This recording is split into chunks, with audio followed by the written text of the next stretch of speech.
अब बात आज की सबसे बड़ी खबर की। संसद में आज भी जबरदस्त बवाल मचा। विपक्ष एसआईआर पर चर्चा को लेकर अड़ा रहा तो सरकार की तरफ से कहा गया कि जबरदस्ती चर्चा नहीं कराई जा सकती, लेकिन जब बवाल बढ़ गया तो सरकार को झुकना पड़ा। अब संसद में चुनाव सुधार और वंदे मातरम पर चर्चा होगी। ऐसे में सवाल उठ रहे हैं कि जब सरकार को विपक्ष की मांग माननी ही थी तो फिर सत्र के 2 दिन बेकार क्यों कर दिए गए? तो कैसे संसद में बैकफुट पर आई मोदी सरकार, जानेंगे इस रिपोर्ट में। मोदी सरकार ने विपक्ष के आगे पूरी तरह से सरेंडर कर दिया है। विपक्ष की बड़ी मांग मान ली है और अब संसद में चुनाव सुधार पर चर्चा को सरकार तैयार हो गई है।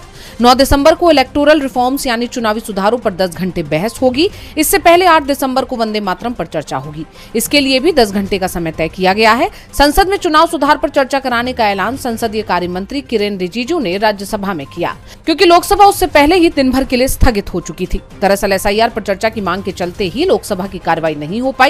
कांग्रेस नेता सोनिया गांधी और पार्टी अध्यक्ष मल्लिकार्जुन खड़गे, प्रियंका गांधी सहित तमाम विपक्षी सांसदों ने संसद परिसर में एसआईआर के खिलाफ विरोध प्रदर्शन किया। एसआईआर वापस लो और प्रधानमंत्री सदन में आओ के नारे लगे तो लोकसभा में वोट चोर गद्दी छोड़ के नारे भी गूंजे। विपक्ष एसआईआर पर चर्चा की मांग पर अड़ा रहा तो संसदीय कार्य मंत्री किरेन रिजिजू इसे विपक्ष की ब्लैकमेलिंग बता रहे थे। उनकी तरफ से तो ये कहा जा रहा था कि चर्चा का प्रस्ताव खारिज नहीं किया गया है, लेकिन चर्चा कब होगी इस पर चुप्पी बरकरार थी, जिसके चलते लोकसभा आज भी नहीं चल पाई तो स्पीकर ओम बिरला ने सर्वदलीय बैठक बुला ली। मामला हाथ से पूरी तरह से निकलता देख मोदी ने विपक्ष के आगे सरेंडर कर दिया और चुनाव सुधार पर चर्चा की डिमांड को स्वीकार कर लिया। इसे लेकर संसद की कार्य मंत्रणा समिति की बैठक भी हुई। बैठक के बाद लोकसभा में कांग्रेस के मुख्य सचेतक कोडिकुनिल सुरेश ने कहा कि 9 और 10 दिसंबर को चुनाव सुधारों पर चर्चा होगी।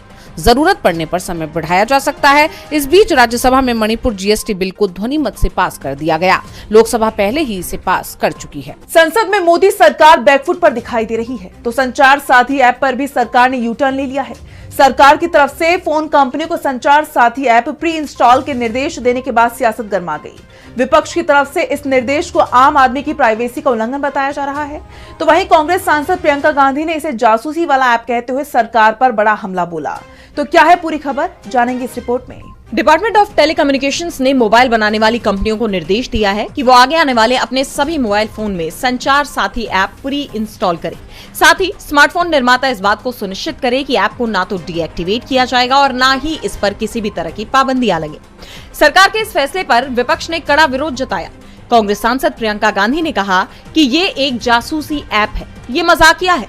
नागरिकों को प्राइवेसी का अधिकार है। हर किसी को बिना सरकार की नजर के परिवार, दोस्तों को मैसेज भेजने की प्राइवेसी का अधिकार होना चाहिए। सरकार देश को हर तरह से तानाशाही में बदल रही है। फ्रॉड की रिपोर्ट करने के लिए एक असरदार सिस्टम होना चाहिए। साइबर सिक्योरिटी की जरूरत है, लेकिन इसका मतलब ये नहीं है कि ये आपको हर नागरिक के टेलीफोन में जाने का बहाना दे। मुझे नहीं लगता कि कोई भी नागरिक इससे खुश होगा। वहीं झारखंड मुक्ति मोर्चा ने इस ऐप को लेकर एक्स पर लिखा कि अब हमने संचार साथी ऐप की परमिशंस देखी, सच में ये डरावनी है। उम्मीद है कि बाबूलाल मरांडी इस पर कुछ बोलने का साहस दिखाएंगे।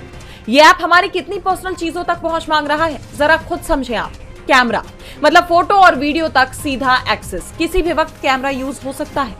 कॉल लॉग्स, आपने किसे कब कितनी देर कॉल किया, सब रिकॉर्ड। टेलीफोन इन्फो, आपका फोन, IMEI नेटवर्क, पूरी पहचान इनके पास। SMS, आपके OTP, बैंक मैसेज, निजी चैट तक पढ़ सकता है, खुद SMS भेज भी सकता है।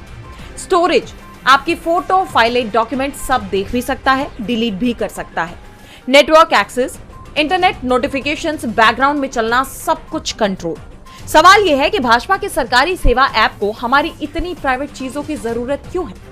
विपक्ष के बढ़ते इन हमलों के बीच अब केंद्रीय संचार मंत्री ज्योतिरादित्य सिंधिया ने यू टर्न लेते हुए कहा है कि संचार ऐप पूरी तरह से ऑप्शनल है। आप इसे रखना चाहते हैं या नहीं, ये आपके ऊपर है। इसे डिलीट किया जा सकता है, ये बाध्यकारी ऐप नहीं है। यानी सरकार अब विपक्ष के दबाव में दिखाई दे रही है। प्रियंका गांधी मोदी सरकार पर भड़क उठी तो राहुल ने भी बीजेपी सरकार की पोल खोल दी।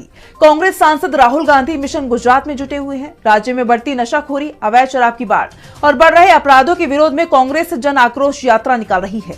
इस बीच कांग्रेस सांसद राहुल गांधी ने गुजरात की बीजेपी सरकार पर जोरदार हमला बोला, साथ ही कई बड़े सवाल भी खड़े किए। तो क्या कुछ कहा राहुल गांधी ने, जानने के लिए देखिए रिपोर्ट। कांग्रेस इस वक्त मिशन गुजरात में जुटी हुई है। इसी क्रम में राज्य में बढ़ती नशाखोरी, अवैध शराब की बाढ़ और बढ़ रहे अपराधों के विरोध में कांग्रेस जन आक्रोश यात्रा निकाल रही है और अब इसको लेकर कांग्रेस सांसद ने बीजेपी सरकार को आड़े हाथों लिया है। राहुल ने एक्स पर पोस्ट किया कि गुजरात में चल रही कांग्रेस की जन आक्रोश यात्राओं के दौरान लोगों ने, खासकर महिलाओं ने बार बार कहा है कि राज्य में बढ़ते नशे, अवैध शराब और अपराध ने उनके जीवन में असुरक्षा को गहरा दिया है।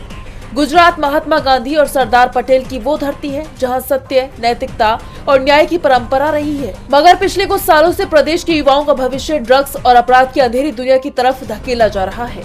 राहुल ने आगे कहा कि महिलाएं बड़ी संख्या में सड़कों पर उतर रही हैं, क्योंकि अपराधियों को सत्ता का संरक्षण मिल रहा है और उन्हें सिर्फ उपेक्षा मिल रही है।